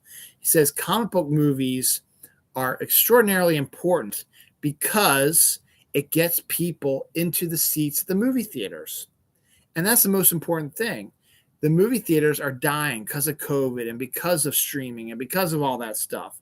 And, people are, it's expensive to go to movie theaters, and people don't want to go, you know what, let's go see the new Martin Scorsese movie. I don't know. There might be people talking. We got to leave our house. We got to buy popcorn. The movie theater's down the road. People are going to be talking. It's going to be crowded. Bathrooms are yucky, all this stuff. And, so they decide not to go. But comic book movies, and let's face facts also. I will give Bruckheimer credit also. Top Gun and fucking Avatar, unfortunately, also are the big movies that are drawing the people to come to the seats and keeping the movie theaters alive, keeping local business alive, keeping people who put their blood, sweat, and tears and a lot of money into the movie theater business, keeps them alive as well, because you're getting people who are coming in to watch these movies. And it gives them the opportunity for them to make your little rinky-dinky, dramatic type of fucking movies, which are fine because you're all, good directors, stuff like that. But bitching and complaining about popular movies, just a bad look, guys. You just got to shut the fuck up, But Jerry Bruckheimer comes out and says, man, you guys are fucking stupid. Without that stuff, there would be no movies in movie theaters because there'd be no fucking movie theaters, you dumbasses. So, just suck it up. And, you might not make as much money. You might not make $1 billion. But, hey, if you get some people to watch your movie and you get some award recognition, stuff like that, isn't that what you want? You're a fucking artist. That's what you're doing for. Are you doing it for the money? Then do a fucking comic book movie or event movie, because that's what the stupid, And I'll be honest. I'm not going to go out of my way to go see a dramatic movie most of the time. But that's what, most Americans want. Most Americans are the type of people that they don't give a rat's ass about drama. That's why, the Academy Awards are, ratings are way down, because no one gives a fuck about the movies that are nominated, because nobody's ever seen them. Yes, they're really good, dramatic movies, and they're really good acting and directing, and they have a message and all that bullshit, but they don't give a rat's ass about it. They want to see shit blow up. They want to see fucking going on. They want to see naked bodies. They want to see violence. They want to see cars, flying from building to building, They want to see, tough guys and tough girls, and they want to see all kinds of shit like that. They don't want to see, people in a room talking about their feelings, or gangsters always killing people, because gangster movies are so overdone as well. They know what's going to happen. Okay, this guy's going to get killed in a gruesome way. He's going to get capped in the head, or he's going to get his head stuck in a what do you call that, the little thing that was in Casino, I don't remember, but whatever. It's just a bunch of bullshit. And so I'm glad that Jerry Bruckheimer came out and said, fuck you guys. If you want to be in movie theaters, but if there were no comic book movies and yours were the only movies in the movie theaters, you're still not going to make a bunch of fucking money, because no one cares. No one cares. And if you make a good movie, like a Pulp Fiction or something like that, and people go out and see it, and then maybe they'll go out and see it. Yeah, but just because Django Unchained didn't make a lot, I think that did okay also. And that's still where I don't get where Quentin is going off on this shit, but he can just shut the fuck up anyway. So that's my take on that, and I think that's kind of interesting. But I'm glad Jerry Bruckheimer came out and said, you know what, guys, shut the fuck up and just, enjoy it and suck it up. So like that. So I think that's it so now we're doing anniversaries and deaths. The only death we have left, I think, is Terry Hall.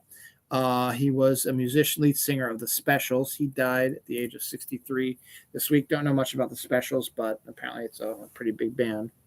So what do we got else? More anniversaries, more movies and stuff that came out this week. Rocky Balboa, which was returned Sylvester Stallone's director's chair to his character Rocky Balboa, came out 16 years ago this week.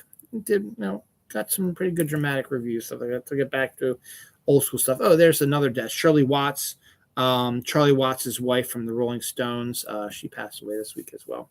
I love this movie. Scream came out this week, 1996. I remember seeing it in the movie theater. It's like, why the hell are you releasing a horror film during Christmas? But it did outstanding job, and it's started the road for the late 90s resurgence of young actors in these types of mystery horror films, which are kind of cool.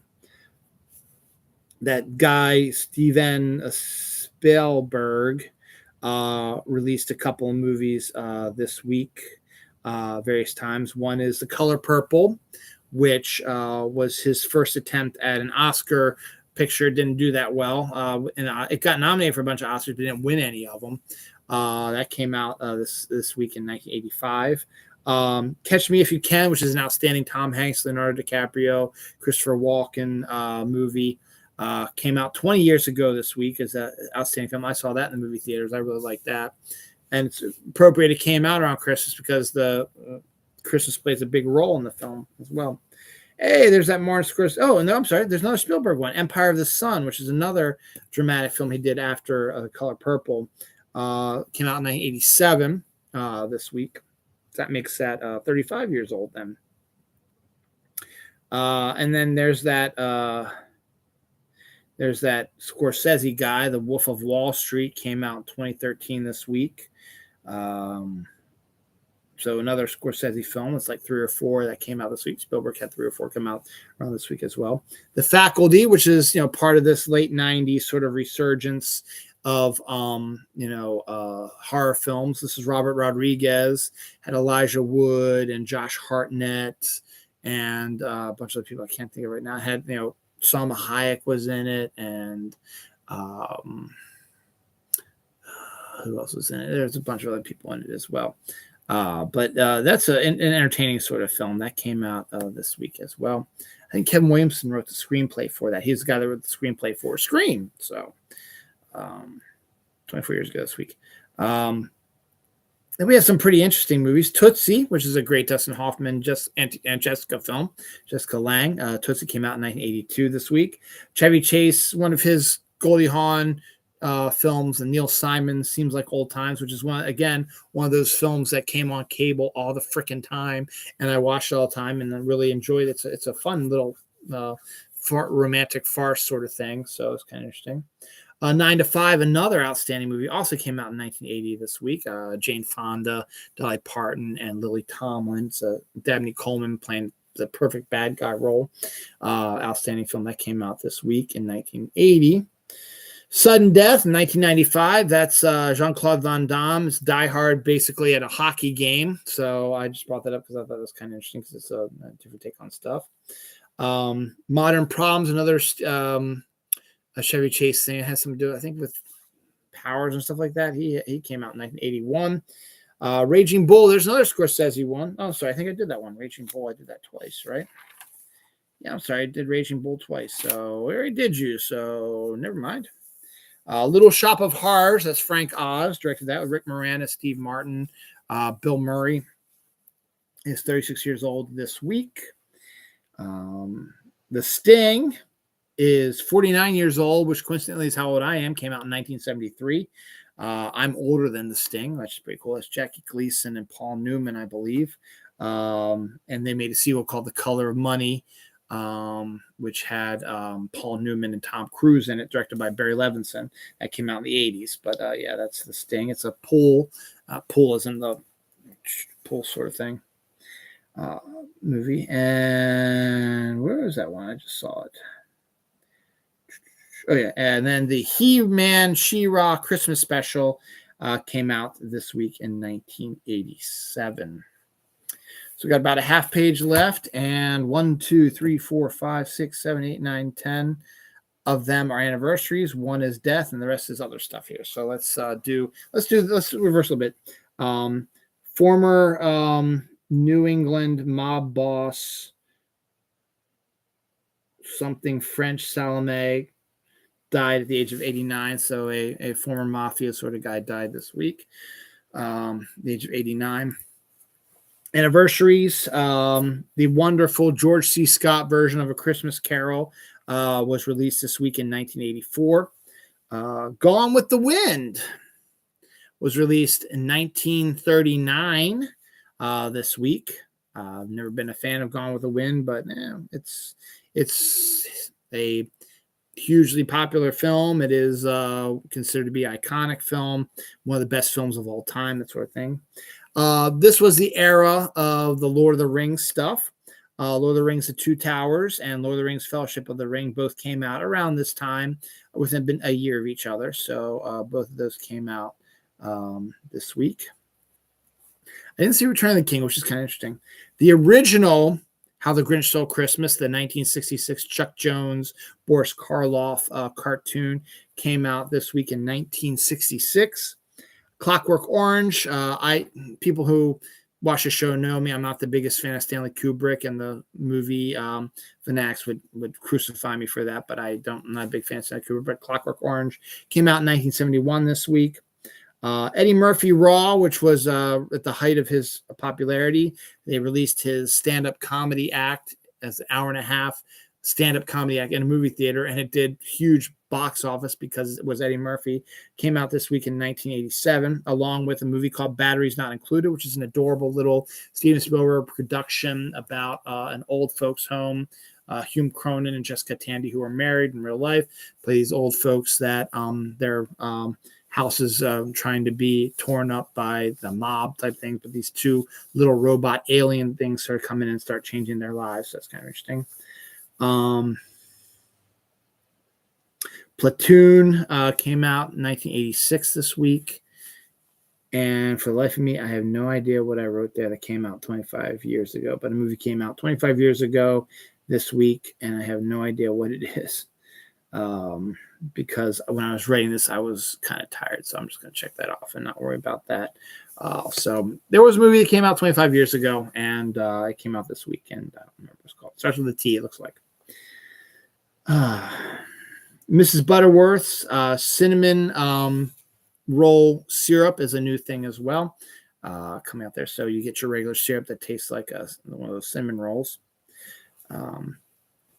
Bumper cars on ice is a new Maryland thing that you can do now during the winter, where you're on these, like, it's not really bumper cars, but they're sort of like these inflatable, like, things you do like on the lazy river sort of stuff, the inner tubes or whatever, and you go down these ice things and you run into each other, stuff like that. It's kind of cool.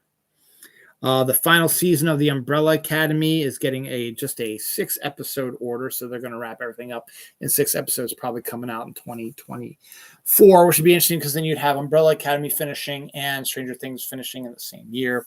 So that's interesting. White Mountain. This could be really interesting. Netflix is really good about doing these movie, TV shows based on real events. Like the Dahmer one did really, really well for them. This one is something that has never really they made a movie about. James Earl Jones was in it in the 1970s, so early on in his career, but they've never really done much with it.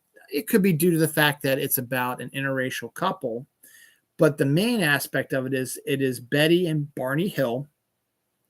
So those who are UFO fanatics and ufologists, stuff like that, you know those names. They are one of the first couples to ever come out and declare that they were abducted by aliens. They were some of the first ones to ever say they were abducted by aliens. They were an interracial couple that was abducted by aliens, and Netflix is now doing a movie or TV show or something like that about them called White Mountain.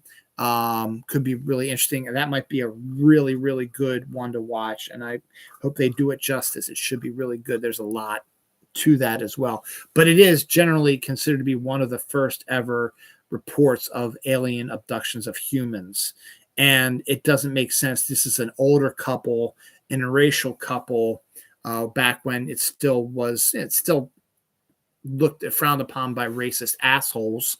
But it was even worse in the 70s and 80s, like sort of when this sort of took place. I think it was the 70s, and I think maybe even the 60s. So still kind of, so you have sort of that racial sort of aspect to it, and them being kind of like the first people abducted by aliens. That's kind of interesting as well. Milky Way released a cookie dough candy bar. I thought Twix had one. Maybe that's one. I had a Twix cookie dough one, I think. It could have been Milky Way one. I don't remember, but I had one. So that's like the new thing now, is that they're putting cookie dough in candy bars now. Seal. Oh, we'll make the last story. What the hell did I write here?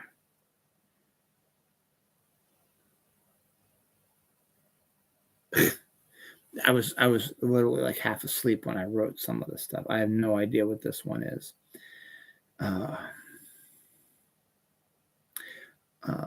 Argentina won the World Cup, and cameras caught female Argentina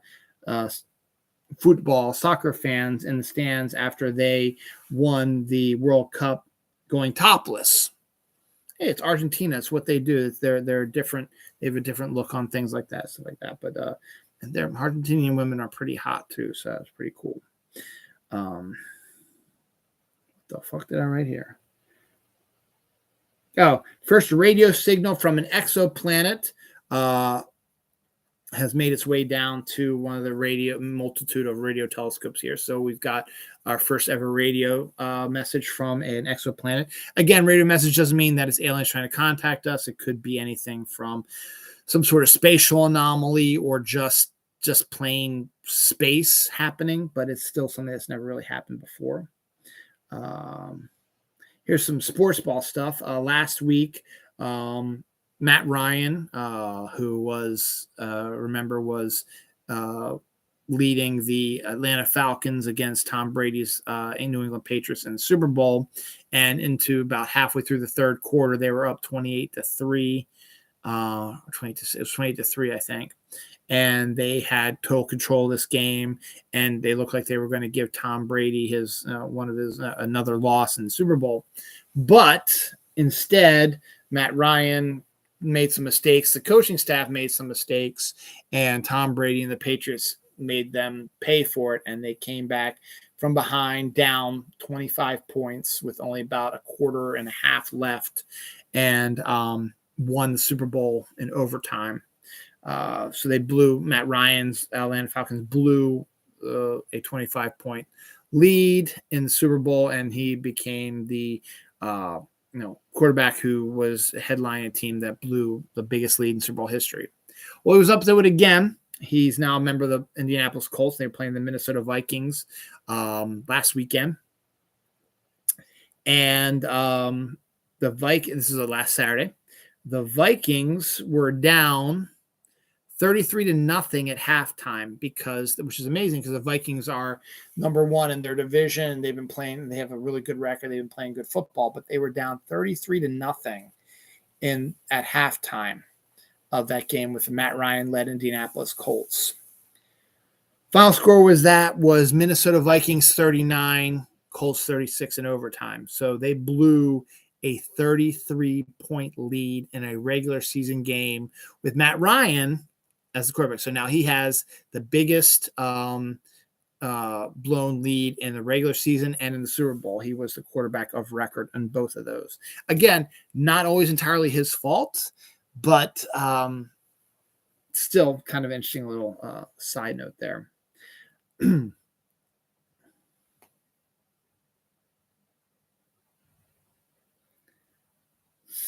Super Rose, Pennant and Drope, Armis, Surma, Mara, Sky Bits. I have no idea what this is about, so I'm just going to check this off so we can get out of here real quick.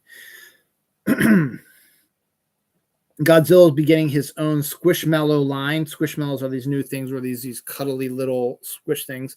My wife got an antelope one for Christmas this year. My daughter got one for her birthday. They're a big thing. I didn't really know much of, but now they're doing Godzilla ones. We might have to get one for my son because they're these cute, adorable little squishy sort of stuffed animals. But they are doing a Godzilla line. It's coming out in Squishmallows. And finally, a seal breaks into a New Zealand home, torments cat, and hangs out on the couch. There's your headline of the week. In New Zealand, and only in New Zealand could that happen. But how would you like if a seal came into your house, tormented your poor cat, whose house it is, and then just sort of chilled on your sofa, and you walk in, you're like, what the fuck is that? It's a fucking seal is what it is. So was it a fucking goat? That's the Scottish or Irish reels. Like, it's a fucking goat. No, it's just a regular goat. No, it's a fucking goat. Kind of funny. So that's it. So I had two, which I can't, what the hell is that? What the hell? 25 years ago. 25 years ago. 23. Let's see, 22 years ago would be 2000, and then 3 years after that would be 97. So it came out in 97. So no idea. I'm at a loss. Doesn't matter. And then Stupid, Stew, Rare, Pennant, Drove, Arms, Summer, Naruto, Skywaters. No idea. It doesn't matter. So that's it. So Merry Christmas. It is now officially Boxing Day, 26th of December. It is Monday. It doesn't feel like it because it's the holiday season. It feels like a Sunday to me, actually, right now. Actually, it feels like Saturday, kind of, because I'm doing the show. That's why. But, yep. So Merry Christmas to you. Thank you for hanging out with me for my Christmas episode. Second year in a row I've done a Christmas episode. Ain't going to be a third year because Chris will be on a Monday next year. And I'll be doing my show probably on the 23rd of December. So no more Christmas shows on actual Christmas for a few years now. We'll see. 5-10 years down the road, we'll see what happens if I'm doing this. Next week is New Year's weekend. We don't really have as much going on. Saturday is New Year's Eve, so I don't know if I'm actually going to do again a show on New Year's Eve because it's New Year's Eve. New Year's Day, we're doing Christmas with my in-laws, and we usually stay there till 8 o'clock. I might end up doing one on New Year's Day this upcoming week, and then because we'll have off the next day and not do anything on the 2nd. So we'll see what happens. So another 3-day weekend coming up, 4-day work week this week for me, and my wife is off for the rest of the week, as are the kids, so they can go enjoy themselves. They got a big week coming up. So look for another slow news week this upcoming week as we end the year. And maybe if I find some time, I can do a conversation with myself. I'd like to take a look at 2023 and maybe even take a look back at 2022. I wanted to do a Christmas show, as I said, about this, but now it's too late because it's no longer Christmas. So, all right, I got to go to the bathroom, and it's cold down here because it's presently 19 degrees, and it's chilly down here. And it's getting late, and I'm tired. So good night. Merry Christmas. Happy holidays. And I will see happy Boxing Day, and I will see you sometime in the new year. So bye-bye. This may or may not be my last show for 2022. If I'm going to do New Year's Day next year, like I'm thinking, New Year's Day, my next show being on New Year's Day, then I make it 2023. So this may be my last show for 2022, or I might squeeze one in on New Year's Eve. I don't know. We'll find out. All right. See you guys. Thanks for watching.